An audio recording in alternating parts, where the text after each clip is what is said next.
I'm a farmer. I deal with bad weather. I deal with dry weather. I deal with torrential rains. We deal with hurricanes. What's a tariff going to do? You know, I got to raise a crop. There was once something that made Americans more confident than anyone else on Earth: our land. Rich, abundant, vast. You plant it, you harvest. You care for it, it feeds you. America was never afraid of hunger because our land never let us down. But in 2025, the land is still here, and yet no one wants to plant anymore. Not because they're lazy, not because they lost their skills, but because they've lost hope. Lands that once pulsed like the bloodstream of this country now stand silent like graveyards. Fruit withers right on the branch. Fields lie empty, just like the hearts of the people who once worked them. Taxes are crushing, subsidies are gone, workers are deported, and the land is turning into dead land. And here's a list of 10 places that are slowly becoming dead zones, where Americans no longer want to grow anything at all. 1. Central Valley, CA. In Central California, there's a stretch of land once known as the heart of American agriculture, the Central Valley. With over 250 different crops, this place used to feed tens of millions of people, not just in the US, but around the world. But now that heart is slowly coming to a stop, not because there's no land, not because there's no sunshine, but because the very people who once depended on this land are now forced to choose between farming or walking away to save their families from drowning in debt. Water costs have skyrocketed. In some areas of Fresno Tulare and Kern County, irrigation has been slashed by up to 60% due to ongoing drought and restrictions from the water distribution system. And farming without water, it's like breathing without oxygen. Meanwhile, fuel prices vital to keeping a farm running have jumped by 50% compared to 2022. A grape farmer in Madera shared that just running his tractor each month now costs more than the profit he makes from his entire harvest. But what's truly delivering the knockout blow to this land isn't the heat or the fuel, it's the absence of people. The Central Valley once relied heavily on seasonal labor, hardworking hands that picked oranges and cut broccoli under the burning sun. Today, those hands are gone. Farms are hanging up help wanted signs for weeks and no one shows up, when no one wants to work the land, who's left to plant it. And so rows of fruit trees are cut down. Vegetable fields are abandoned. Families are forced to leave their land fallow, not to replenish the soil, but simply to avoid deeper losses. Locals have started calling the Central Valley a land that's slowly dying. But this death isn't loud, it's quiet, it's slow, it spreads field by field like a crack crawling beneath the surface. Someone once said agriculture is the foundation of America. But tell me what foundation can stand when the very people who built it are giving up? The story of the Central Valley isn't just California's story. It's the clearest sign yet that if the most fertile land in America can't hold on to farming, then what place can? And if we no longer want to plant anything in the ground, what do we expect will grow from it? 2. Yakima Valley, Washington. Can you believe it? Right in the heart of America's top producer of apples, cherries and pears, hundreds of acres of fruit are falling from trees, and no one is bothering to pick them up. That's not a metaphor. That's the reality in Yakima Valley in 2025. The problem isn't the weather. It's not disease. It's that the people who once did the harvesting, the immigrant workers who were the backbone of this region, aren't here anymore. They were pushed out, deported. They left America quietly, but their absence left a hole that nothing else can fill. Across many small farms in Yakima, trees are still heavy with ripe, bright fruit, only to rot on the ground below because no one's there to harvest. Family farm owners are forced to walk away from tens of tons of produce because they can't afford the soaring cost of replacement labor that simply doesn't exist anymore. No one expected the death of a harvest to come this quickly. Local officials had issued warnings as far back as late 2024, calling Yakima's agriculture industry a red alert due to labor shortages. But warnings didn't save the crops, they didn't save the faith, and they didn't save the families who had been farming this land for 3, even 4 generations. A farm owner in Toppenish put it plainly, "I've got an orchard full of apples ready to go, but I've called everywhere and I still can't find a single person to pick. In just 1 year, everything's collapsed like dominoes." The greatest fear here isn't lost income, it's helplessness. It's the feeling of being abandoned in the very work you've dedicated your life to. The trees still bear fruit, but without the hands to harvest, that fruit means nothing. And what do consumers see families in Seattle and Portland in Salt Lake fruit shelves with prices up 50%, lower quality imports flooding the markets, while American fruit rots in American soil? No one says it aloud, but everyone knows if a place like Yakima, the fruit capital of the Pacific Northwest, can't hold on to its crops. What does that mean for the rest of America? And more importantly, what did we trade away to get this kind of silence where there used to be the sound of a harvest in full swing? Yakima Valley, where the trees are still full, but the land is quietly refusing to live. 3. Illinois. You don't have to be a farmer to know that Illinois has some of the best soil in America. People used to say if you plant a seed here, all you need is one prayer and the harvest will come. But that was then. In 2025, some of the most fertile lands in the Midwest are growing silent, not because they can't be farmed, but because no one wants to farm them anymore. And that's what truly sends a chill down your spine. Why are people walking away from the land from soil that was once considered the crown jewel of American agriculture? The answer sadly lies in numbers that seem cold on paper. The average profit for soybean and corn farms in Illinois has dropped over 35% in just the past 2 years. Meanwhile, operating costs from fuel to fertilizer keep climbing every single quarter. More importantly, many small farmers say they no longer have access to agricultural credit like they used to. The soil is still rich, but no one wants to take out a loan just to plant in it. In areas like Sangamon and Macon County, once golden with harvests, you now see scattered fields overgrown with wild grass. Not forgotten, but intentionally abandoned. Some sell their land to energy companies. Some let it rest due to mounting losses. But most have simply stopped because they no longer have the strength to keep fighting a system that's choking the life out of them. And the most painful part for the people of Illinois isn't the abandoned land. It's the silence surrounding what's happening. No one's speaking up. No one's asking, how is a state with some of the best farmland in the country letting it all go to waste right in the middle of the season? In that silence, what people feel isn't anger, it's betrayal. Betrayed by the sense of security they once had in farming. Betrayed by the belief that if you work the land, you'll never go hungry. Betrayed by a system that once had their back, but now only seems to support those big enough to survive without help. And meanwhile, along the roads that used to be busy with grain trucks rumbling from town to town, there are only a few rusty pickups now crawling past fields that have faded to gray. Illinois isn't dead, but if even the best land in America is being given up on, what does that tell us? That sometimes what makes a place barren isn't the lack of water, it's the loss of faith that it's even worth sweating for. Texas, Rio Grande Valley. Nowhere in America does the intersection of politics, people, and land feel more intense than in the Rio Grande Valley, the deep south of Texas. A region that has long stood at the front lines of border security, yet also thrives on a rich farming tradition rooted in citrus, cotton, corn, and year-round vegetables. But in 2025, the fields that once buzzed with tractors and smelled of ripening fruit now sit in silence, baking under the South Texas sun and cloaked in a thick haze of uncertainty. There's no hum of engines, no workers in the orchards, and no lingering hope that next season will be better than this one. For many here, it's not just a loss of labor, it's a loss of control.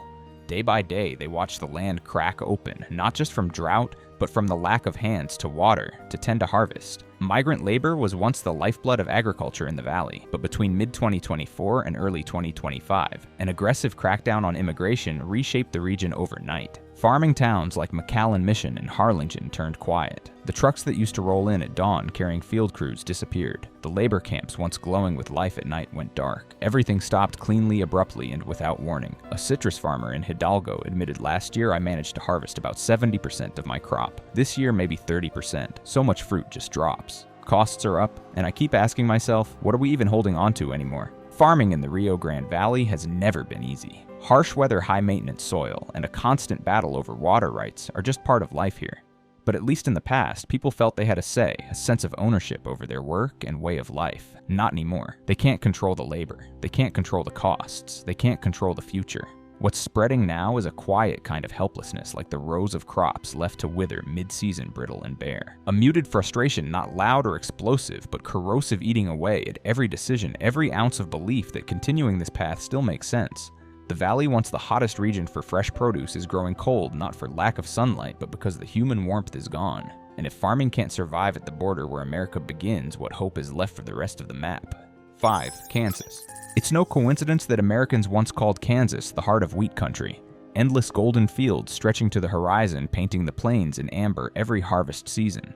But if you take a drive through western Kansas today, there's a new image that's becoming all too familiar: empty land. Not fields lying fallow for a season, fields no one's coming back to plant. The shift in Kansas didn't happen with a bang. It's been a slow erosion, like someone quietly turning down the dial on the land's vitality, a little bit each year. And by 2025, people are starting to realize we're losing the land that once defined American stability. The drought drags on. The Ogallala Aquifer lifeline to millions of acres of wheat in western Kansas is drying up to dangerous levels. But even more alarming than the lack of water is that even with water, fewer and fewer people want to plant anything. Why? Because the math no longer adds up. The cost of growing a crop is now over 30% higher than it was just 3 years ago, while wheat prices have barely moved. For many small farmers, the new strategy isn't to fight, it's to scale back, sell off equipment, shrink the fields, or leave the land empty. They don't call it giving up. They call it not playing a game where everyone knows you'll lose. Some towns no longer have seed shops. The gas stations that once served tractors are shuttered. In places like Gove County, where farming once fueled every part of life, the population now skews older and the land lies still slowly swallowed by wild grass. But what hurts most here isn't just the land, it's the people. It's watching the next generation walk away from family farms. It's fathers and grandfathers who once took pride in land that's been in their hands for 3 generations now forced to choose between keeping the land or keeping their families afloat. Kansas folks don't get angry easily. But they feel it in their bones. They're being pulled away from the values that built them. And if there are no crops, no harvests, what's left of these small town identities? There's no answer yet. But every empty field in Kansas is a quiet warning when farming no longer appeals to Americans themselves. This country is losing more than just its food supply. It's losing a part of its soul. 6. North Carolina. Some places are tied to the seasons the way breath is tied to life, quiet, natural, and constant. Every fall, Henderson County in North Carolina would come alive with bright red apples. Trailers overflowing with fruit and families out in the orchards picking together like a memory stitched into the fabric of America. But in the fall of 2025, that tradition stands on the edge of vanishing, not because the apples aren't growing. The trees are still heavy with fruit, but the people those who used to pick, pack, and carry either can't or won't anymore. In North Carolina, especially the mountain regions in the West. Farming isn't just a job, it's survival. But unlike the Midwest with its vast commercial fields, farmers here work small plots. They rely on local labor, community spirit, and sheer determination. That's what got them through floods, frost, and price crashes. But what they can't overcome now is the absence of people. According to the North Carolina Agriculture Association, between 2024 and 2025, at least 40% of the apple orchards in Henderson went unharvested due to labor shortages. Not because folks refuse to work, but because they're simply not here anymore. Many seasonal migrant workers didn't return after harsh immigration crackdowns earlier in the year, and the locals who once filled the gaps, they're aging out, moving on, or struggling to stay afloat themselves. One longtime orchard owner admitted, "This year we only managed to harvest about 55% of our apples. The rest? Just watching them fall hurts. Every apple on the ground is time, money, and faith slipping away." Losing a harvest doesn't just mean losing income. In towns like Flat Rock and Edneyville, harvest season is the economy. The gas stations, grocery stores, schools, they all orbit the rhythm of agriculture. When that rhythm stumbles, the whole community wobbles. And that's what makes North Carolina's crisis so haunting. It doesn't explode, it fades. Quietly. People leave. Orchards are left untended. Traditions pause without notice. There are no dramatic images, just missing U-pick signs. Fall festivals canceled. Country roads once lined with farm trucks now blanketed in leaves and silence. The people of North Carolina don't point fingers. But if you asked whether they still believe in farming, they might not answer right away. Because the truth is, they're not sure. When the hands that kept harvest season alive are gone, who's left to carry the tradition? North Carolina isn't just losing an industry, it's losing a piece of its collective memory, one that told generations that no matter what, the land would take care of them. But now, even with fruit still clinging to the branches, hearts feel hollow. And the truth is becoming harder to ignore. Not every harvest comes if people no longer believe it's worth planting for. 7. Wisconsin. If there's any one industry that once defined the identity of a state for Wisconsin, it was dairy farming. The slogan "America's Dairyland" is still printed on every license plate, a quiet but proud declaration. But in 2025, that symbol feels more like a memory. Not because people forgot, but because they're being forced to watch the thing they took the most pride in slowly fade away. Painfully. Quietly. From 2020 to 2024, Wisconsin lost an average of more than 400 dairy farms per year. And this year that number isn't slowing down, it's accelerating. What's frightening isn't just how many are disappearing, but why these farmers aren't quitting because they lack cows or land, but because they can't find anyone to milk them. Cows still need to be milked twice a day. No exceptions, no delays. But the labor force that once handled that routine, mostly immigrant workers, is now largely gone. Some were pushed out by harsh crackdowns. Others priced out by rising costs in housing, transportation, and insurance costs that small family farms simply can't absorb anymore. And in an industry where you can't just pause operations, a labor shortage doesn't just create pressure, it shatters the entire system. One farm owner in Clark County put it this way: "We've got milk, but no one to get it out of the barn." At this point, it's not business, it's survival in a fog. Unlike crop farming, where you can let fields rest for a season, dairy is a non-stop cycle. It demands presence, constancy. Machinery helps, but it can't replace hands and eyes, so one by one barns are emptied. Old milking systems are torn out, generations of memories reduced to a few lines in an online for-sale listing. The people of Wisconsin aren't quick to give up, but they can't keep pushing when everything from feed costs to electricity to machinery maintenance to shipping milk is going up. Meanwhile, the price paid for raw milk, it's flat. Or worse, slightly down from last year as cheap imports flood the market. So now while American families still pour milk into their cereal every morning, the people who make that milk are asking, how much longer can we hold on? The quiet collapse of the dairy industry isn't just about farmers, it's a warning. Because if even the most traditional, most demanding, most hard-earned job in America no longer has a place, what exactly is this country holding on to for its working people? And if Wisconsin loses its dairy heart, then what will replace it? And will it be enough to nourish the people the same way? Nebraska? Nebraska has always been held up in American agriculture textbooks as the model state fertile soil, large-scale irrigation systems. Generations of farmers rooted in the land. But in 2025, that model is slowly eroding, chipped away by the very forces that once made it strong. The change didn't come like a sudden storm. It crept in like water, soaking through old brick walls, quiet, steady, and unstoppable. Why is a state with some of the highest corn and soybean yields now showing up on lists of places where the land is dying? The answer lies where few want to look directly. The pressure on farmers today doesn't come from nature, it comes from the very system they once trusted. Farming in Nebraska is modern, large-scale, and built on high-tech machinery. But that's a double-edged sword. When fuel prices spike, when replacement parts become scarce, when every acre carries the weight of bank debt, that modernization stops being an advantage and starts feeling like a trap.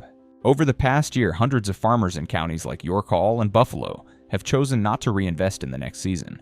Not because they're lazy, but because they're clear-eyed. No one wants to gamble their life savings on a market that feels more unpredictable than ever. And with federal subsidies being slashed, programs that once helped cover irrigation costs, fuel crop insurance, it's like cutting off someone's oxygen while they're still on life support. One third-generation farmer from Grand Island put it bluntly, I've got land equipment and the know-how. But this year, for the first time, I'm not planting. Not because I don't want to work, but because I can't afford to lose everything. And when the very people who once produced millions of tons of grain for this country begin stepping away, it's no longer just a personal decision. It's a warning the system is draining the will to keep feeding the nation. What hurts most in Nebraska isn't drought. It's not failed crops. It's the loss of belief. Towns once buzzing with the sound of tractors now lie quiet. Equipment dealerships are shuttered. Banks are foreclosing. Young people are leaving. The elderly stay behind and the land sits still waiting, not knowing when or if it'll be planted again. Nebraska doesn't deserve to be standing at the edge of decline. But the quiet indifference of the system toward the people creating real value is pushing this proud state dangerously close. And if even a place as fertile as Nebraska starts turning its back on farming, then we're in America is truly safe. 9. Iowa. Not everyone's been to Iowa, but almost every American has eaten something that started in one of its fields. Corn, soybeans, pork, eggs. Iowa isn't just a state, it's a giant food factory that helps feed tens of millions of people. And that's exactly why Iowa isn't allowed to fail. But in 2025, a serious question is being asked, where is the heartland of American agriculture heading?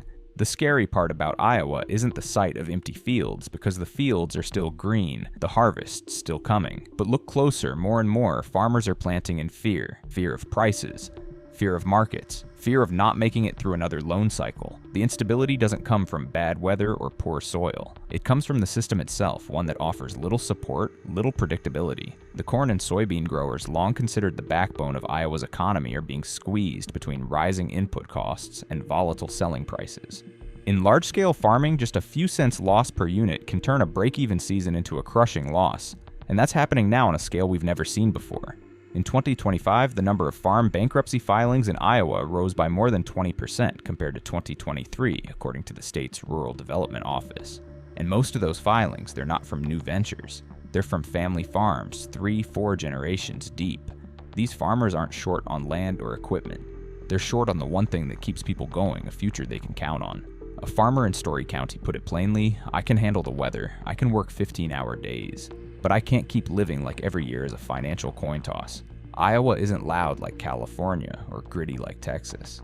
But what's happening here hits differently. It shakes the confidence of the entire country. Because if Iowa, the most professional farming state in America, is starting to lose its reason to plant, what does that mean for the rest of us? We used to place our faith in Iowa. But if that faith is worn down by a lack of direction, a lack of support, a lack of market guarantees what's left. Just endless acres no one dares invest in, warehouses filled with grain that no one's buying, and families holding more and more anxiety in their hearts, quietly but deeply. When a place once known for abundance becomes a symbol of exhaustion, maybe it's time for America to stop talking only about food security and start facing how we're actually treating the people who grow that food in a new, uncertain era. As the lands that once fed the entire nation fall silent, maybe what we're losing isn't just agriculture, but the security of our everyday meals. Who will plant the seeds if even the last ones holding on are beginning to walk away? This video does not promote division or encourage secession. All content is intended to inform, reflect reality, and spark conversation. We fully respect the U.S. Constitution and all federal regulations. If you believe this message matters, hit like, subscribe, and turn on the notification bell. Because what's happening out there is being ignored by far too many.